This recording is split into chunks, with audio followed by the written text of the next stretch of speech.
In fact, we'd like to hear what you have to say right now. Let's check in with our social media man, Mr. Jeff Maher. What's trending this morning? Well, what else other than this internet blackout? You know, people do not like their internet sites being messed with. I mean, can you imagine if this happened with like Facebook or Twitter? It'd be like the end of the world as we know it. You know, we're talking about Wikipedia and this blackout in protest to the Stop Online Piracy Act. I'm going to bring this up on the full screen here. This is the Wikipedia page that you're so familiar with and so many college students rely on for their research. The largest encyclopedia on the internet in existence. I was able to access it somehow, but typically this is what you would get.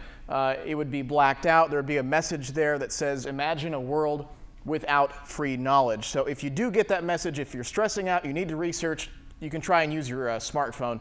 That should get you through to Wikipedia. What about Boing Boing, a popular blog site? No, service unavailable. It's offline today because the U.S. Senate is considering legislation that would certainly kill us forever. What about Google? You come into the site here and you have this big black rectangle there with a message that pops up and says, tell Congress, please don't censor the web. I posted a question on the News 10 Facebook page. Let me jump in here. I'm sorry, but isn't that sort of wimpy there? I mean, they put the black thing, but you could still use Google today. You can still use it, yeah. You know, these sites are just, you know, trying their own ways to send their own message. It is kind of jarring though when you log on. You're like, what is that? You know, and on the News 10 Facebook page, we're talking about how people are reacting to this, and you know, we had some college students. Margaret Mosley right here says, perfect, just when the new college semester has started. It could have been worse, could have been the day before a paper was due. Right. No, a lot of people needing to do research. I wanted to show one video real quick, if we had time.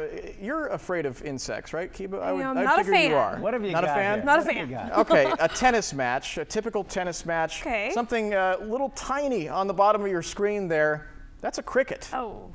That's a cricket. This is from the Australian Open? I don't know if this is the Australian Open. It is in Australia, I know that. So you would think so. Cricket?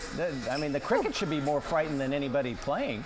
The ball girl comes to the rescue. Okay. I mean, her job is to get the tennis balls, I mean, not insects. But that's her right there. She was a little creeped out by it. But the cricket ends up coming back onto the court. The cricket doesn't want to stay away from this game. And eventually it halts the game, and then the ball girl has to come back out there and use her bare hands to pick it up. Oh no. Did she get paid extra for that? I don't know. Look at her. She's freaking out. She's running off the court. Oh no. So that's one of the videos that seems to be pretty popular. For good reason. Of course, the slow motion effect there is great. She's just trying to do her job. Right, yeah. But so you got Federer, you got Nadal, and you got the cricket. The cricket stole the show. Thank you, Jeff. Snow, and it'll be all snow, we think, by Saturday and Sunday. Welcome news up there. Thanks, Ashton. All right. And let's check in with Jeff Maher, who's listening to what you're saying out there. That's right. People still talking about this internet blackout. I've got Google pulled up here behind me. Of course, this bill is now pending before the full Senate, so we'll have to see if lawmakers get the message from people who are pretty outraged by this, especially college students who rely on these type of websites. Some more comments coming in. Don Villegas says, it won't impact me personally today, but if this was an everyday permanent thing, it definitely would. Another person saying that there's also a boycott planned for Hollywood movies this year as well. If this doesn't send the message to them, that might. The battle is on. Thank you, Jeff. Thanks. The bottom line is this. If you get an option to buy those tickets, buy them, because you're going to be able to turn around and sell them for a lot of money, and that's what folks will do. So the chances of the general public getting them, not so good. They may not even be able to afford them, though, Jeff. They may not. I want to bring this up, actually, on the wall here behind me. This is from StubHub.com, and I'm sorry, this is as close as I could zoom in on it, but this is Candlestick here. And what you're looking at here on StubHub is how they are listing the various prices. And Dan, you've been to Candlestick before, so why don't you come out here and kind of tell me, you know, well, the price range, $320 to $1,500. So where are the $1,500 seats? The $1,500 seats would be right in the temporary seats right through here. Oh, come on. No. Well, I say temporary. They're now permanent. It used to be temporary when the Giants played there. And then on the other sideline, probably between, I'm guessing maybe the 30 to the 30 50-yard line right in through there. Yeah. Those would be the pricey seats. And to give you some bearings, it was this end zone right here where Dwight Clark caught the catch. Oh, yeah. It was the other end zone where Vernon Davis caught the catch. I guess that would be the catch number 3. Is it going to be worth $320 though, is the question. If you're a Niner fan, this is what you live for. I mean, you're a Bronco fan. Wouldn't you pay a lot of money to go see your team? I would. I would pay a lot more than I would to go see the Raiders. And to sit in the rain, right?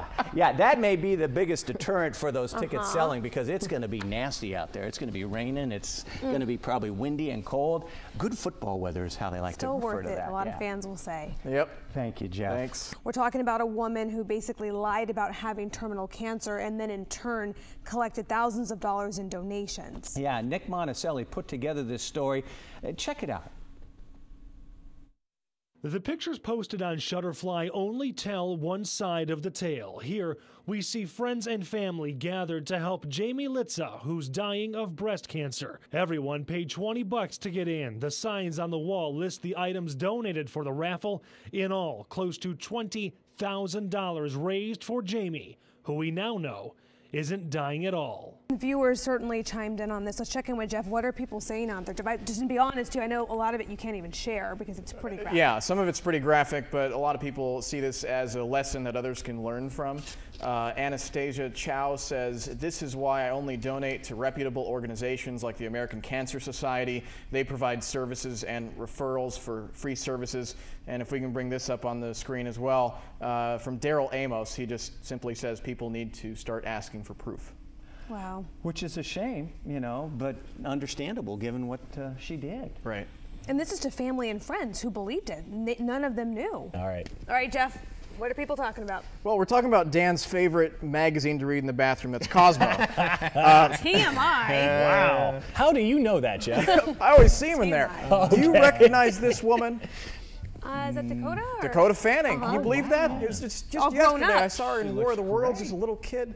She is on the front cover of Cosmo for February, and you know, Cosmo, they're kind of going this direction of sexual references on the cover. One particular model did not like all this stuff. I believe she was a 17-year-old who saw Dakota's picture on the February issue, saw all these sexual references, so now she's created an online petition to get them banned from grocery stores, have them covered up. 18 and older only can buy this. That's what she's trying to do. Really? A little too racy, and yeah, 11,000 signatures so far to get Cosmo on the 18 and over list. Wow.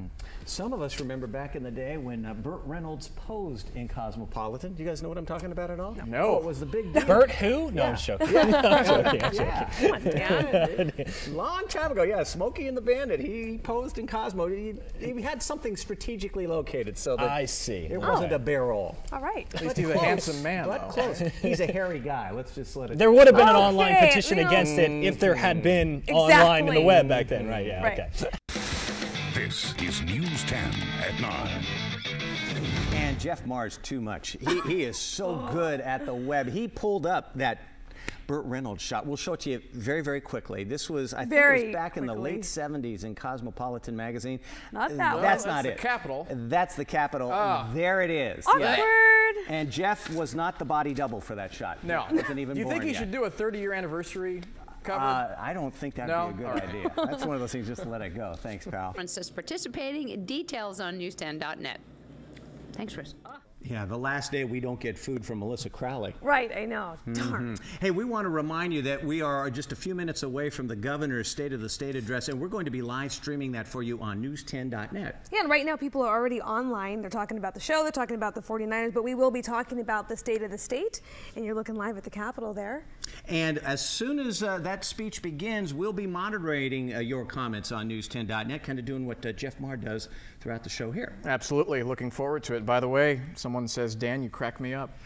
It's not Yeah. my mom. You're a either. funny guy. Yeah, I think that's the Burt Reynolds shot. I think that's what they're talking about. Probably. That's going to be stuck in my I mind know. tonight. I'm scarred forever. Now, in addition to live streaming the governor's remarks, Nick Monticelli is over at the Capitol, so he'll have reaction to the governor's address. That'll be for you later today on news10.net and on News 10 at 5. And we should mention the Republicans have already taped their response. Okay, and we will be looking for that as well. And again, remember, news10.net will be on there just after this. We'll see you tomorrow with News 10 at 9.